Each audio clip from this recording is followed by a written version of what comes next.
Welcome back to NFL Live. You are looking at picks 5 through 10. Broncos corner Chris Harris's team with the 5th overall pick. Here is Harris on his draft wishes for the eve of the draft. Somebody who's going to come in and play. We need somebody who's going to come in and play now. So whether that be Barkley, Chubb, I don't know. I don't know anybody else. The guard from Notre Dame, one of those three guys. I mean, we know those guys come in and play right now. So not a quarterback right now, I wouldn't say. Because we're trying to win now, man. We don't have time to wait. Well, spoken like a player, no question about that. Our NFL Nation Broncos reporter Jeff Legwold is with us, along with Hall of Fame GM Bill Polian. So, Jeff, let's start with you and what you hear regarding John Elway's plans in that first round. Well, Wendy, they've really narrowed it down in the fact they'll be willing to do anything right now. They'll move up. Done. If he likes the deal, they'd move down, but it would have to be a really compelling trade, so much so that you couldn't resist it. I think right now it's most likely they stay put. And again, unless they get the deal, they'll take a look at quarterbacks. If Sam Darnold or Baker Mayfield were there, they'd take a long look. But I think they're going to be left with a very prominent position player in the number 5 spot. What's interesting is that this number 5 spot is in play. And, Bill, you pointed out probably the first real hot spot that we'll see. So walk us through some of the scenarios, moving up, moving back, or, of course, taking the pick. Well, let's just hope that this works here. But we take a quarterback. Let's give Sam Darnold over here. There we go. Let's give Josh Rosen to the Jets. There we go. Come on, Josh, over here. Saquon Barkley, we want to give to... He goes to New York at number 2. Yeah, and the Jets, we're going to go back to the quarterback, and we'll give them Josh Rosen. There we go. So 2 quarterbacks in the top 3. The Browns are going to be taking somebody else. Chubb or... But now what's left is Josh Allen and Baker Mayfield, right? In this scenario, yes, yes, this scenario. That's correct. So Denver can go up to 4, 1 spot, at probably not a terribly high price, and get the quarterback of their choice. Problem is it's in the AFC, so Cleveland might not be so inclined to do it.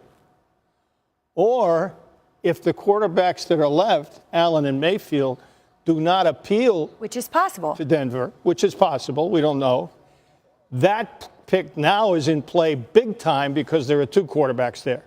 So now people are... Somebody wants to get there. So this is the hot spot, assuming that the quarterback of Denver's choice does not reach them. And, Jeff, you said you believe the likelihood is that they'll stand pat at 5 and pick? Unless the deal is just so good. You know, you've got a space in the draft where maybe the first 7, 8, 9 players is the real blue chip area. You dip down much past that, they're not getting the impact they would want immediately. Again, they'll look at it, but to move down, it would take a very, very good deal. But you have players they like. Derwin James from Florida State, Denzel Ward from Ohio State, and in this scenario, Bradley Chubb is still on the board, and that would very much appeal to them. Yeah, understandably so. And we've talked about that 6 through 9 area, though. Still some 8's the hot spot players. Because after 8, you're running into a little bit lower level of players. So if Buffalo, for example, wanted to come here, that quarterback, they would probably have to jump to 8 first and then go up here, or go up to 4 with Cleveland. One of the 2. I agree that there's not enough ammunition for Buffalo or New England to go all the way to 5 or 4 as it stands now. But like Philadelphia did a year ago, they one can make step 2 at jumps. a time, climb that ladder. Well, you referenced New England. Patriots tight end Rob Gronkowski has announced via Instagram that he is returning to play next season. He says, I met with Coach Bill Belichick today and informed him I will be back for the 2018 season. I have been working out, staying in shape, and feel great. Looking forward to another championship run. Gronkowski's agent has confirmed the news that he is, in fact, returning and that he's committed to playing. We're joined by another of our NFL Nation reporters, Michael Reese, and also Field Yates, who's very familiar with New England. Let's start with the news that Gronk is returning and what this means at least in the short term? Well, it's very significant, Wendy, because you look at the draft and we talk about gathering all information about prospects, but really from a Patriots perspective, they want to gather information on their own players and where they are at this point in their career. And with Rob Gronkowski, the first time they could really reach out to him was at the start of the offseason program, April 16th. They try to get in touch with him. Hey, are you committed to playing? They weren't able to really connect with him. So they have a question, Wendy. Is he with us? That's why this meeting was so important. So it's interesting because not being able to connect with the player, it's not the first time it's happened.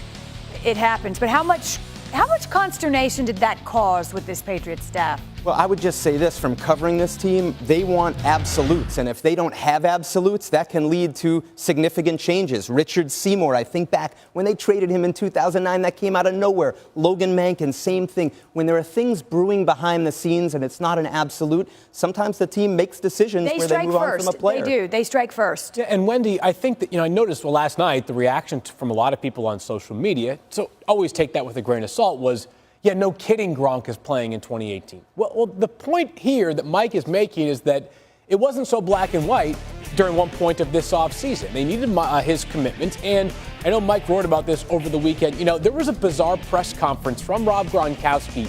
It was held actually at Gillette Stadium for, I believe, a monster bike or dirt biking event, Supercross event, and it did not feel in line with what most Patriots players, moreover a two-time team captain, would say. So yesterday's meeting, even if the end result was that he's returning, was about quite a bit more than just that. And the timing of that, too, important, coming right after that news conference. Clearly, after that news conference, also before the draft, where the Patriots, for the first time in a while, 2 first-round picks, 2 second-round picks. Mike, what do you get the sense will be the approach in round 1? The first thing you always talk about with Bill Belichick is trades. In his 18 drafts with the Patriots, he's made 61 draft day trades. That's a lot. 20 going up, 21 going down, so you never really know what direction. But let me give you a prospect. Rashaan Evans, linebacker from Alabama. You see him here playing for Alabama. And what do the Patriots want to do in this draft? Get younger and more athletic on defense. And the reason I point him out is they bring 30 prospects to their facility before the draft. He was one of them, and usually when they bring prospects in, that's usually a pretty good indication they still have some strong level of interest in him. There's also, of course, a solid line of communication between Bill Belichick and Nick Saban. That never hurts, and to Mike's point about Evans, last year they really only had one player that was an every down linebacker. That was Kyle Van Noy, which might have been more by matter of circumstances than choice. A nice, solid player, but not sure he's the kind of guy that you want to be relying upon for 95% of your snaps. If Dante Hightower returns healthy next year, he figures into the mix, but getting younger and finding a guy that can do a lot of different things in that front seven is of primary importance. Well, for once, Mike Reese may be busy on round 1 of the draft. He was quite busy last night in our NFL Nation mock draft for the first time in a while.